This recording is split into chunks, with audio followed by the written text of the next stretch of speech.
Hey everybody, and welcome back to my mommy channel, made for moms by a mom. And before we get this video started, make sure you hit that subscribe button so that you can join the mommy club because it's awesome. So today is part 2 in the breastfeeding series. If you guys have not seen part 1, which is the benefits of breastfeeding, I will link that video below. Today we are going to talk about breastfeeding myths and why some people may urge you not to breastfeed. So let's talk about the first myth. Everyone uses formula. Well, this is not true. Actually, more women breastfeed than you would think. From the research I did, according to the CDC, 80% of women in the United States are breastfeeding because of the research over the past 40 years that has proven that a mother's milk is inexpensive and a healthier choice for babies, which we discussed in part 1, breast milk versus formula as far as the health for the baby. Another myth is formulas have more vitamins than breast milk. Again, not true. Moms, if you have taken prenatal vitamins and you are still taking prenatal vitamins post-baby, which I suggest that you continue to take your prenatal vitamins. If you are breastfeeding and you eat things and they turn into vitamins for your body, well, your body stores those so that it can use it. Well, when it comes to breastfeeding, now those vitamins and antibodies are passed down to the baby to keep them healthy, to keep them rich in vitamins and nutrients, and to give them those antibodies to prevent germs, and some illnesses that can cause babies to get infections in their body. That's one of the benefits of breastfeeding. So that is not true at all. Now, there are some vitamins in formula, but not nearly as much as in your breast milk, guys. Another myth: breastfeeding makes your breast sag. Again, that's not true. Listen, ladies, when we are going through pregnancy, our body is pulling and stretching and all kinds of things are going on to make room for the baby. So it's a pregnancy that makes your body and your breast sag. Now, if you're a young spring chicken, your body will snap back. The doctors also give you cool little things to place around your stomach, belly bandages and stuff like that to get that snap back. And all you have to do is wear bras to keep your breasts supported. So,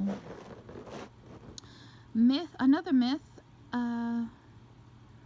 if your breasts are too small or they're too large, you can't breastfeed. Again, not true. Listen, your body is made for this, okay? Your body will conform and do whatever it needs to do for the baby. The size of your breast does not mean you have more or less milk. That is completely false. Now, I will say this to you.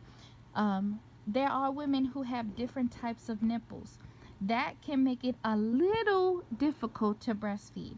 But I'm telling you right now, there are things that are made to handle that. They have nipple shields and all kinds of things out there. So talk to your doula, your take those breastfeeding classes like I told you. Go to your support groups. Talk to your lactation specialist. They'll help you with that.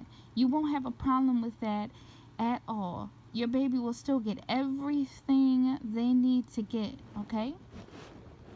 Another myth: you won't make enough milk. Completely false. Again, listen, your body moves with the growth of the baby, so you make enough milk that the baby needs at the time. It's a supply and demand type of situation. Your baby demands the milk, your body supplies it. That's the way that it works. Your body will produce enough milk for what your baby needs. If you have twins, your body will produce double the amount of work. Our bodies are just designed to do this. I can't express that enough. Your body will do it. There's nothing that you need to do. Don't worry about that, all right? Another myth: breastfeeding spoils a child. Listen, we're going to spoil our kids, okay? Whether they're bottle fed or whether they're breastfed, because we want the best for them. We want them to have everything. They're so daggone cute.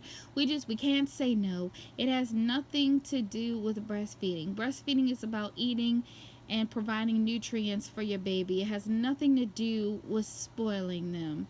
It's also a great bonding tool.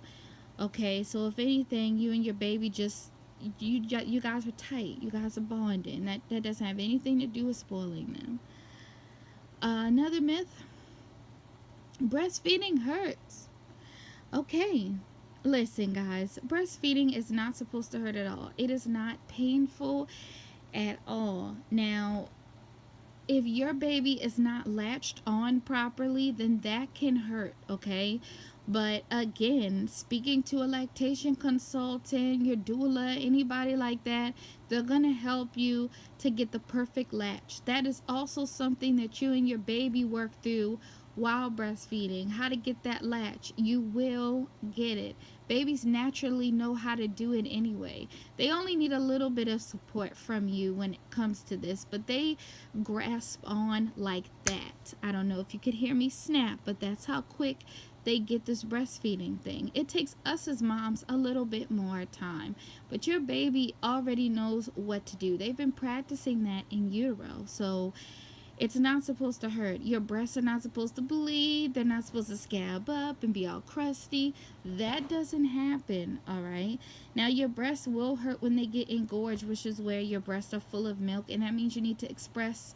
Either you need to hand express, pump, or you need to breastfeed. That's your breast just letting you know, hey, we need to get some of this milk out, and that will hurt, all right? But other than that, there is no pain when it comes to breastfeeding. I'm also gonna tell you guys this. A lot of people, um, back in the day who are a little older, maybe your grandparents may tell you, depending on how older they are, maybe your grandparents may say, hey, breastfeeding is not okay. Because at one point, breastfeeding was something that everyone did. Even everyone did it. That's how you fed your children. Formula was actually created, and then women kind of stopped breastfeeding. People started to tell women that breastfeeding was not something they should do. That's why it's so taboo. But today, people are starting to understand that it's more beneficial for a baby and a mother to breastfeed than to bottle feed or feed them with formula. So, and another myth is that breastfeeding is a sexual thing. It is not. It has nothing to do with sex. It's not like breastfeeding is the same thing as if you and your partner are being intimate and it's involving your breast. I'm trying to be as PG as possible. That is not the same thing. When your baby is breastfeeding, there's nothing sexual about it at all. You are feeding your child, providing your baby with the nutrients so that they can grow. Has nothing to do with that at all. And I urge you to continue to watch these videos that I'm providing. Speak to your doula. Take a breastfeeding class. Go to breastfeeding support group classes. Speak to your doctor. Speak to your lactation consultant, or speak to other moms who have breastfed successfully. You will see that those myths are untrue. And not only that, don't let anybody talk you out of it without trying first. That has happened even with me. I've had some people try to talk me out of it. It's the best thing that I could have done for my child. So I hope that we have busted some myths today about breastfeeding. Make sure that you stay tuned tomorrow, because we are going to talk about colostrum. And then we're going to get into the more exciting parts of breastfeeding. And so stay tuned. Make sure you subscribe and share these videos with other moms. And let's discuss things in the comments. And I will see you guys in the next video.